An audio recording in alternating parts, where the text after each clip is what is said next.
Belinda here at the Iramoo Community Centre. Today I'm just going to show you there's so many ways you can propagate succulents. I just want to show you a slightly different way today that you can do at home. You've probably got everything already. So all you need is a bowl or a glass jar or just something that's got a nice wide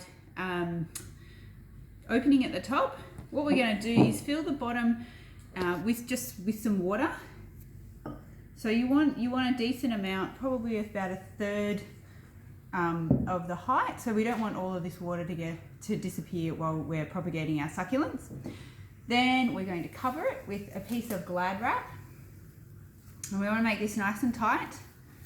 So just cover that nice and tight, and then because we're going to be sticking some succulents in it, we're going to put an elastic band around it just to keep it nice and tight and keep it stable. So I've got that, you probably can't even see that, see that Glad wrap over the top.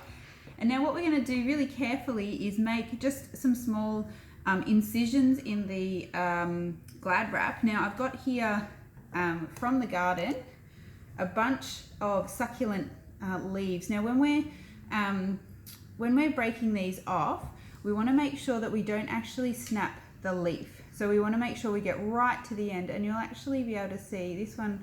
If we can see there, you'll see that it's not damaged at the end. It's just like I've pulled it off, but the end's not broken off. And because if the end's broken off, it doesn't have any space or the right spot to grow from.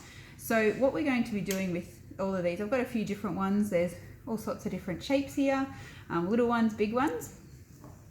What we're going to do is I'm just going to make some little cuts, very small cuts in my Glad wrap, and that's why we need it to be nice and tight. Nice sharp knife is good.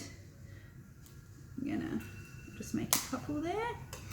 And then what I'm going to do is I'm going to grab my succulent. I'm just going to stick it in that hole. So can you see that? I've just stuck it through the Glad wrap there.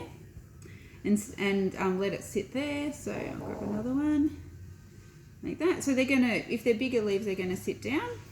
So you can do however many little cuttings you've got. I'm just going to do a few. So we want to stick it so that you can see, so that the end that was connected to the plant is actually, this knife isn't as pointy as I was hoping. There we go.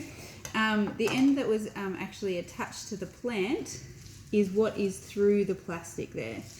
So when we do this, we're giving the end a nice moist environment for it to grow in, but we're not immersing it in the water so it shouldn't rot.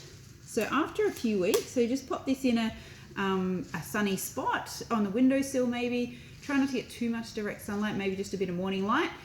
What you'll actually see is some roots or a little tiny leaf pop out from the bottom of those leaves, and once it gets to a centimetre or so big, you can then lay it on some soil and keep growing your succulent from there.